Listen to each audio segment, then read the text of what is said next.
రామ్ గారు నిర్వహిస్తున్న happy money visualisation 2.0 లో మీరు జాయిన్ అవ్వాలనుకుంటున్నారా? కింద నెంబర్లని సంప్రదించండి. నమస్కారం విజయపతిన గారు. నమస్తే నాగరాజ్ గారు. మనిషి ఎప్పుడైనా సరే ఇంకొక మనిషి మీద ప్రేమ అభిమానం లాంటివి పెంచుకుంటూ ఉంటే వేరొక మనిషిలో ఎంత ప్రేమ అభిమానాలు ఉన్నా కూడా చూడడానికి కూడా ఇష్టపడ్డాడు. అంటే ఒకళ్ళ మీద ఆ ప్రేమ అభిమానం పెంచుకుంటూ ముందుకెళ్తున్నారు అని అంటే ఒక భ్రమ. దాన్ని ఎలా క్లియర్ చేయాలి? అంటే ఎందుకు మనిషి అందులోకి వెళ్ళిపోతూ ఉంటాడు, దాని నుంచి బయటపడాలి అని అంటే ఎలా? ఆ రియాలిటీలో అంటే ఇంకొకళ్ళు కూడా ఉంటారు మన లైఫ్లో అనేటువంటి విషయాన్ని ఎలా గ్రహించాలి? మీరే అన్నారంటే భ్రమలో ఉన్నారు ఆల్రెడీ అని చెప్పి. సైకాలజీ ప్రకారం చూస్తే అండి బయాసెస్ ఉంటాయి మనిషికి.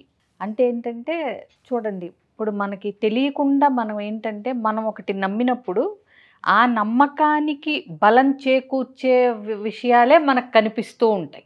కన్ఫర్మేషన్ బయాస్ అంటే మనకు నచ్చిన విషయాన్ని కన్ఫర్మ్ చేసేవే కనిపిస్తూ ఉంటాయి మనకి.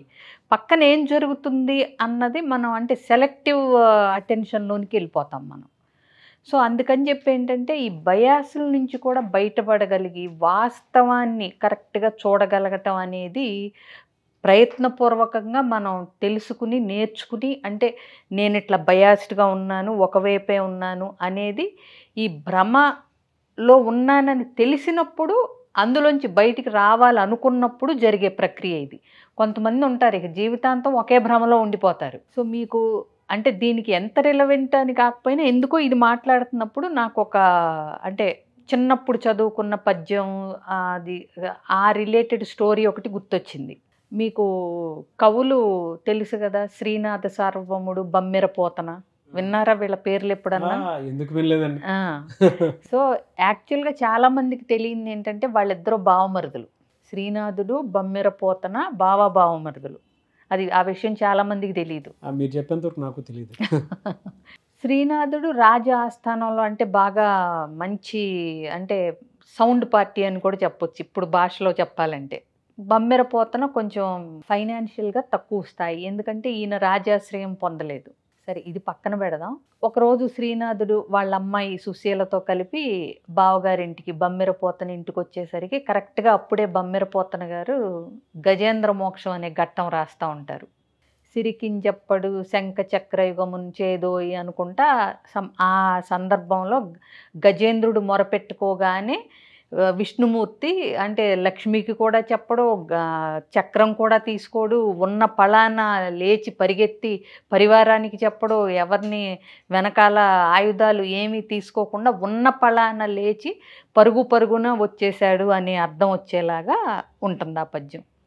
అది శ్రీనాథుడు చూసి కొంచెం అంటే వ్యంగ్యం వెటకారం కలిసిన గొంతుతో, అదేంటి బావా అలా వచ్చేసి ఆయుధాలు లేకుండా పరివారం లేకుండా ఏమీ లేకుండా గజేంద్రుడు దగ్గరికి వెళ్ళి ఇప్పుడు ఏం చేద్దామని పరిగెత్తుకొచ్చాడని రాశావు అని అడుగుతాడు.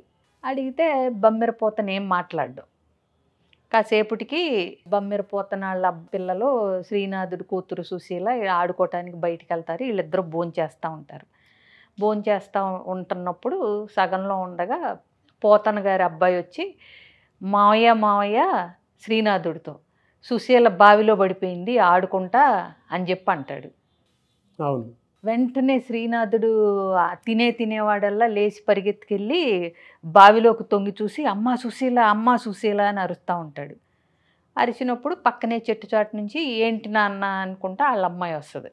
ఈ శ్రీనాథుడు పోతనతో ఏం సరసం బావ ఇది, పిల్ల బావిలో పడిపోయిందంటే గుండె జారిపోయినంత పని అయిందంటే మరి ఎలా బావిలోంచి రక్షించుదామని చెయ్యి గడుక్కోకుండా తాడు బొక్కెన లేకుండా ఇంకొకళ్ళ బావిలో దూకేవాడిని పిలవకుండా వచ్చి అమ్మ సుశీల అంటే ఎలా రక్షిద్దామని వచ్చావు?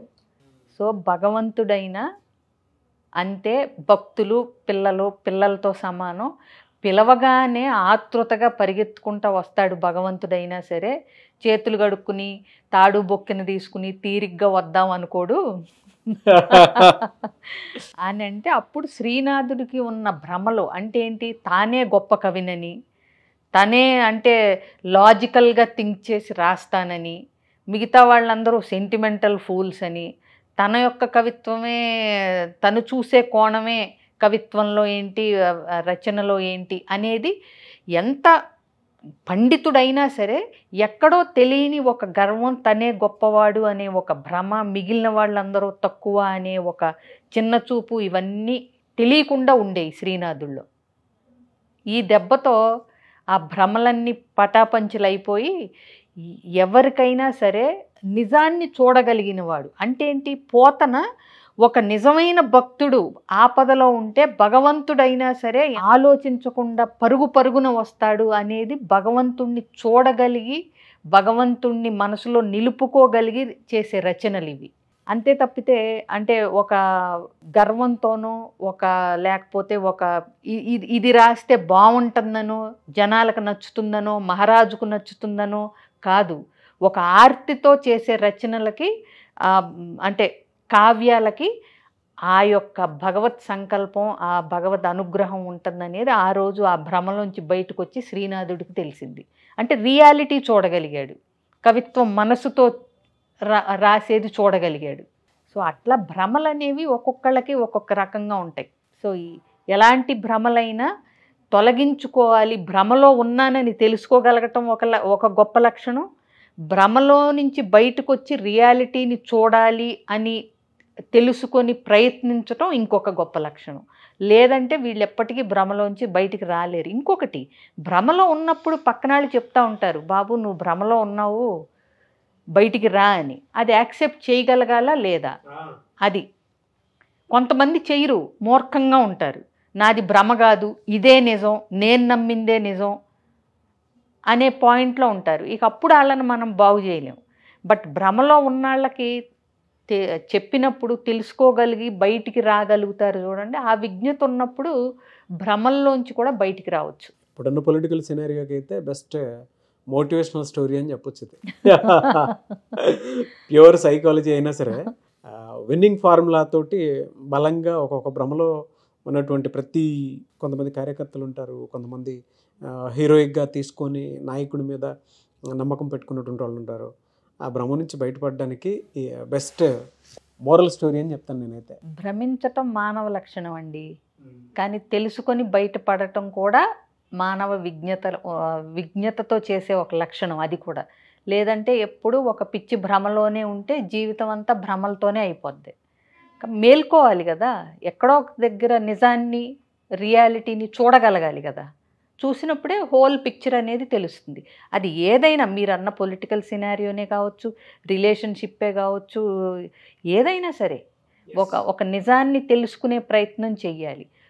ఒకే భ్రమలో ఉంటే చూడండి, వైఫ్ అండ్ హస్బెండ్ కూడా ఒకే భ్రమలో వీళ్ళు ఇంతే ఇలాగే చేస్తారు అనే ఒక భ్రమ, ఒక ఫిక్స్డ్ మైండ్ సెట్ ఉంటే కష్టం. లోక కళ్యాణం కోసం వీడియో చేసినట్టుంది. మనం చేసేది లోక కళ్యాణానికే కదా. ఒక వీడియో చూసి ఒక్కళ్ళన్నా మారితే మన వీడియో చేసిన అంటే ప్రయత్నం ఫలించినట్టే కదా. రియల్లీ ఫెంటాస్టిక్ అండి. థ్యాంక్ యూ సో మచ్ విజయ పెద్దన గారు. సుమన్ టీవీలో మీ పర్సనల్ అండ్ బిజినెస్ ప్రమోషన్స్ కోసం కింది నెంబర్కి కాంటాక్ట్ చేయండి.